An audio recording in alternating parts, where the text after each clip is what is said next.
The sharp crack of the auctioneer's gavel echoed through the packed Silver Creek Community Center, sending a jolt through 7-year-old Emma Carter's small frame.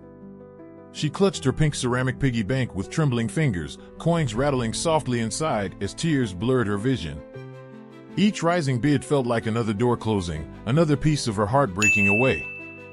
$40,000, announced the auctioneer, his voice booming with authority. Do I hear $45,000? Across the crowded room stood Max, her father's K9 partner, a majestic German shepherd whose loyal eyes restlessly scanned the audience until they locked onto Emma's tiny figure. With a sudden, desperate lunge, Max pulled sharply at his leash, startling his handler. His urgent whine cut through the murmuring crowd, the connection between child and dog undeniable to everyone watching. This wasn't just about acquiring a police dog. This auction represented Emma's final living connection to her father, Deputy Sheriff David Carter, killed in the line of duty 5 years earlier. Since that devastating day, Emma hadn't spoken to anyone except Max, her silent confidant and the keeper of her voice. Emma sat quietly by her bedroom window, staring at the gently falling snow that blanketed Silver Creek in pristine white. Her small fingers absently brushed the soft fur of a worn stuffed animal, a German shepherd that had once been vibrant brown and black, now faded from years of tears and tight embraces. The room itself was a time capsule, preserved exactly as it had been 5 years ago, her father's police badge displayed on the nightstand, photos of him in uniform lining the walls, his department commendation framed above her bed. Margaret Carter stood silently in the doorway, her heart aching as she watched her daughter. The pain of losing David still felt raw, like an open wound that refused to heal. David Carter had been the soul of their small family, a decorated officer deeply respected in Silver Creek, known for his integrity and compassion. He and Max, his K9 partner, had been inseparable, sharing a bond that everyone in the department admired. Margaret still remembered vividly the day their world shattered. The police chief's solemn knock, the words that changed everything. There was an incident during a drug bust. David didn't make it. Max had survived, but returned different, more vigilant, somehow sadder, as if he too carried the weight of that day.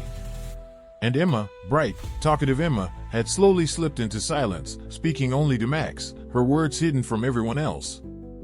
In the years following David's death, Margaret struggled to hold their lives together, working extra shifts at the local hospital, attending grief counseling sessions that Emma refused to participate in, trying desperately to reach her daughter through the wall of silence she had built around herself. Rick Thompson had entered their lives 2 years later, kind, stable, offering a sense of normalcy that Margaret had desperately craved. Initially, she had hoped his presence would help Emma heal, provide a father figure to fill the void David had left. But Rick couldn't fully understand the bond between Emma and Max. To him, the dog symbolized the past, anchoring Emma in her grief rather than allowing her to move forward.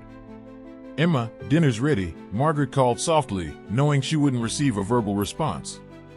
Emma turned from the window, her eyes, so much like David's, meeting her mother's briefly before she slid off the window seat. She paused at her dresser, touching her father's badge gently before following her mother downstairs. In the kitchen, Rick was setting the table, his movements careful and deliberate. He smiled at Emma, receiving only a slight nod in return. The tension in the room was palpable, made worse by Max's absence. The German shepherd had been moved to a department kennel after David's death, with Emma allowed supervised visits twice a week, visits that were the only times Margaret saw her daughter truly come alive. One evening, Margaret overheard Rick talking quietly on the phone in the kitchen. She paused near the doorway, her pulse quickening when she heard the name James Hammond. Hammond ran a private security company and had openly expressed interest in acquiring Max for commercial purposes. "I'll talk to Margaret again," Rick said quietly into the phone, his voice strained. "But I can't promise anything. She's protective when it comes to the dog." Margaret stepped into the kitchen as Rick hung up, folding his arms defensively across his chest when he saw her expression. "Who was that?" she asked, her tone carefully controlled. Rick sighed, running a hand through his hair. "James Hammond. He still wants Max. He says it would give the dog purpose, structure. A working dog needs to work, Margaret." Margaret's expression hardened, her hands gripping the back of a kitchen chair. "Max has a purpose, Emma. He's the only one who truly understands her, the only one she talks to." Rick shook his head, frustration evident in his eyes. But that's the problem, Margaret. Emma isn't healing. It's been 5 years, and she still won't speak to anyone else. Maybe Max is keeping her trapped in the past. Margaret felt a flare of anger, hot and protective. Max is the only connection Emma has left to her father. If we take that away, she might lose herself completely. Rick looked away, his jaw tight. I'm worried about her too, but... Before he could finish, Margaret's phone buzzed with an unknown number. She answered cautiously, turning away from Rick. Hello? Mrs. Carter? This is Steve Bennett. A deep, steady voice replied. We haven't met, but I think we need to talk. Steve Bennett was known around Silver Creek, a wealthy but reclusive rancher who rarely involved himself in town affairs. His sudden interest caught Margaret off guard. About what? She asked warily. About Max, he replied. And about James Hammond. Intrigued yet cautious, Margaret agreed to meet him at the local diner that afternoon. As snow lightly dusted her shoulders, she stepped inside, quickly spotting Bennett in a booth near the back, a tall, withered man with silver hair and eyes that seemed to hold their own stories of loss. He stood politely, extending his hand. Thank you for coming. Once seated, Bennett got straight to the point.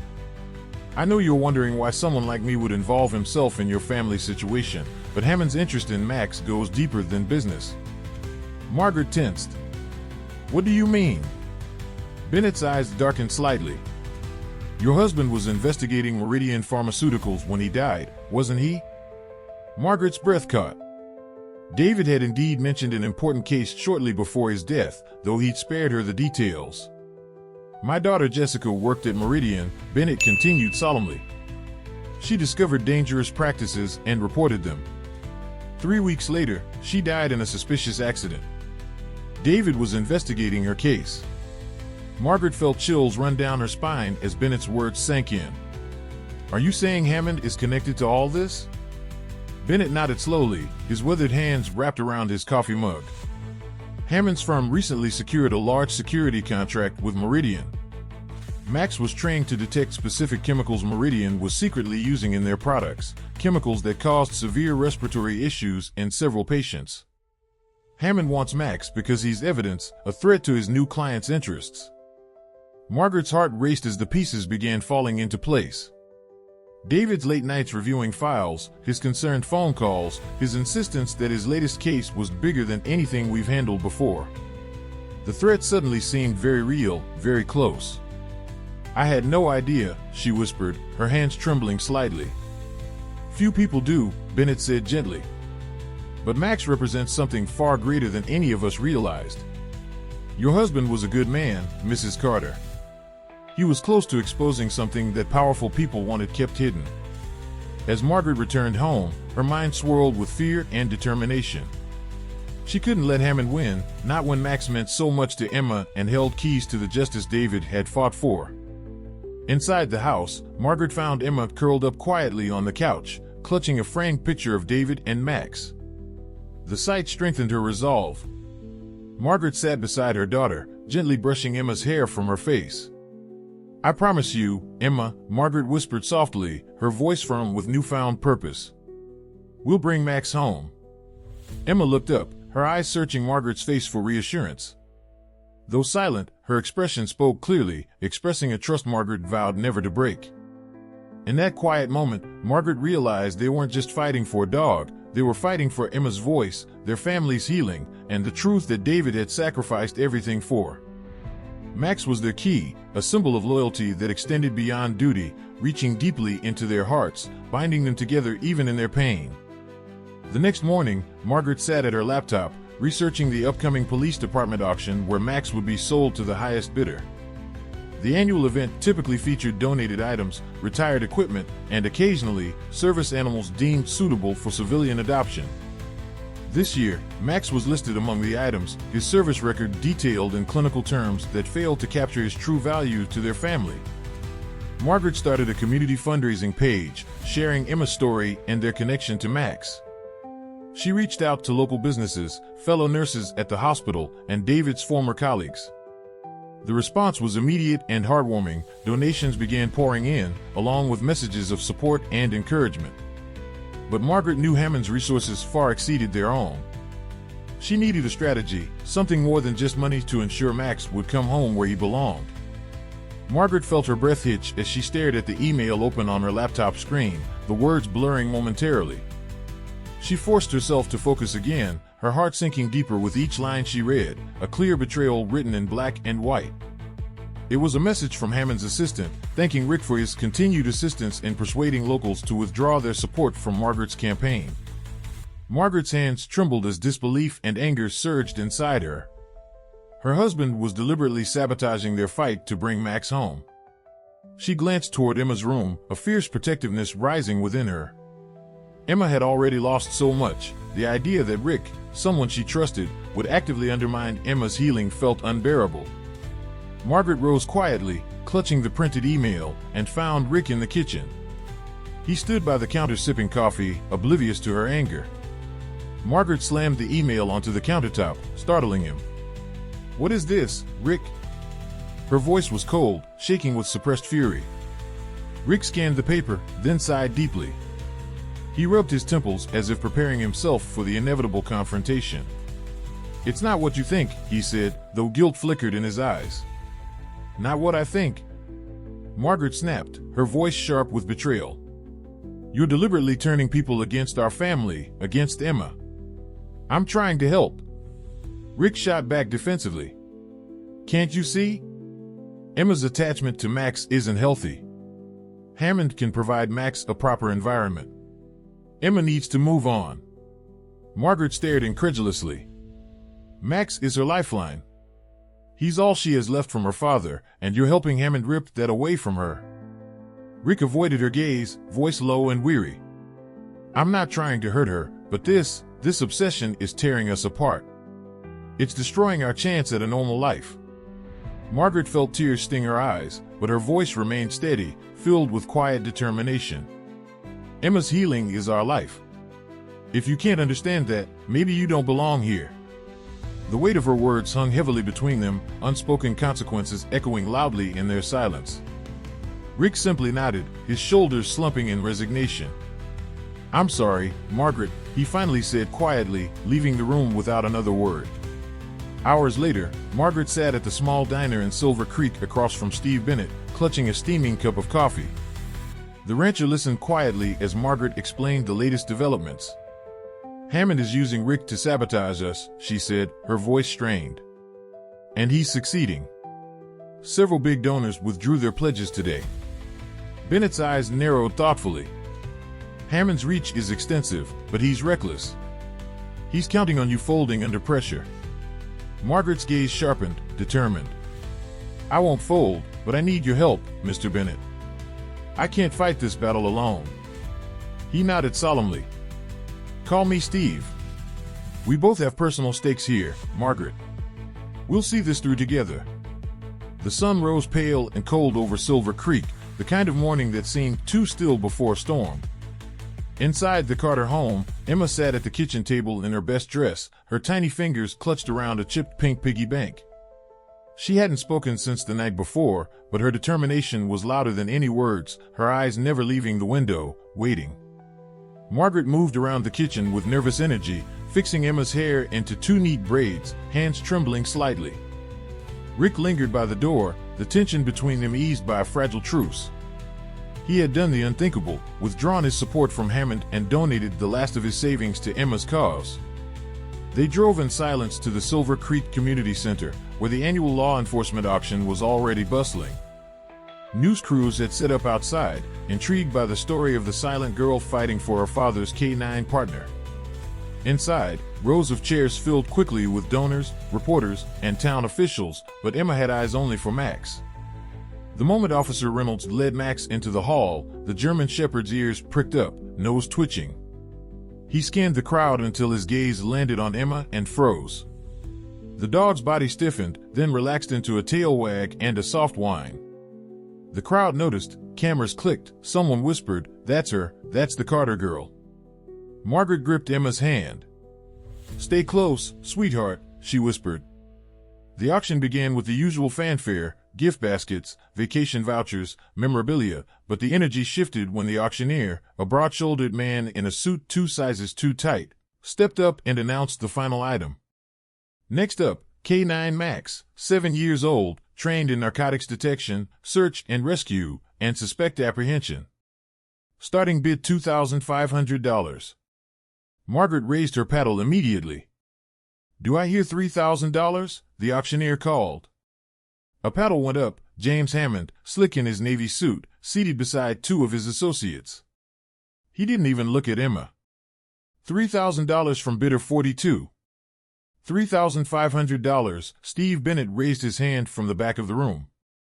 The bidding moved fast. $4,000, $5,000, $6,000. Rick put a hand on Margaret's shoulder as she raised their final bid, $6,000. Emma opened her piggy bank quietly beside her, counting out her coins, laying each dollar and cent on her lap with shaking hands. $7,000, Hammond called. Bennett didn't flinch. $10,000. A hush fell over the room. The numbers were rising faster than expected. Margaret sat frozen, knowing they had reached their limit. $12,500, Hammond barked.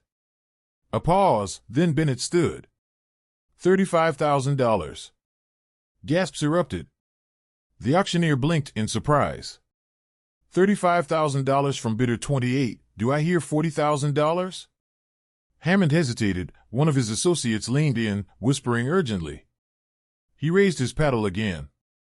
$45,000. Emma's small voice suddenly pierced the tension. Wait. Every head turned. Emma stood, holding up her pink piggy bank with both hands, her voice shaky but clear. I want to add my money. The auctioneer hesitated. Miss, this is an adult event. She's a bidder, Bennett interrupted calmly. And this is her savings. Emma walked into the aisle, her little shoes clicking on the wooden floor. Max stood now, alert, watching her every step. Officer Reynolds gripped his leash, but the dog didn't move. Emma held up a $1 bill. This is everything I have. Please. He's not just a dog. He's my dad's partner. He's all I have left. The room fell silent. Even Hammond looked caught off guard. The auctioneer cleared his throat. Current high bid is $45,000. Do I hear more? Bennett raised his paddle. $60,000. Hammond stood stiffly. $70,000. But before the auctioneer could respond, Max broke his sit-stay command. He pulled hard against the leash, stepping down from the stage and moving directly toward Emma. Reynolds tried to restrain him but hesitated. Emma dropped the dollar, letting the piggy bank shatter on the floor, coins scattering like fallen stars. Max reached her side and sat, pressing his body against her legs protectively. Emma bent down and wrapped her arms around his neck. No more bids, Bennett said quietly, his voice edged with something final. $75,000, Hammond stared at him, jaw tight, but didn't counter. Sold to bidder 28 for $75,000, the auctioneer announced. The story of Emma and Max reminds us that some bonds transcend words, transcend time, even transcend death. In a world that often pushes us to move on from grief, to follow prescribed timelines for healing, Emma's silent determination shows us that true healing doesn't always follow the path others set for us. Sometimes, what seems like holding on is actually the first step toward moving forward. For Emma, Max wasn't just a connection to her past, he was her bridge to the future, the keeper of her voice, the guardian of her healing journey. Through her fight to keep him, she found her own strength, her own voice, her own way of honoring her father's memory while beginning to build something new. This story also teaches us about the power of community and unexpected allies. Margaret found support not in her husband, but in a stranger who understood her pain. The town rallied around a silent child and her dog, recognizing that family isn't always defined by blood or species, but by the unbreakable bonds we forge through love and loyalty. Perhaps most importantly, Emma's journey reminds us that sometimes the most profound healing happens not when we let go of our past, but when we integrate it into our present, carrying forward the love, the lessons, and yes, even the pain, transforming them into something that makes us stronger, more compassionate, and more authentically ourselves. If Emma and Max's story touched your heart today, we invite you to become part of our storytelling community. Every like helps us reach more people with stories of courage, connection, and resilience that remind us of our shared humanity. Have you ever experienced a bond so powerful it defied explanation? Perhaps with a pet who seemed to understand you when no one else could, or with someone who stood by you during your darkest moments? Share your story in the comments below. Your experience might be exactly what someone else needs to hear today. Subscribe to our channel and turn on notifications so you never miss a new story. Each week, we bring you carefully crafted narratives that explore the depths of human emotion and the extraordinary connections that give our lives meaning. Remember, like Max, who refused to leave Emma's side even when separated by circumstances beyond their control, the bonds that matter most in our lives often find a way to endure.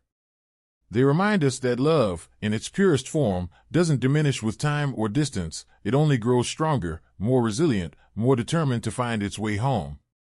Join us next week for another story that will remind you of the extraordinary power of unconditional love and the healing it brings to our lives.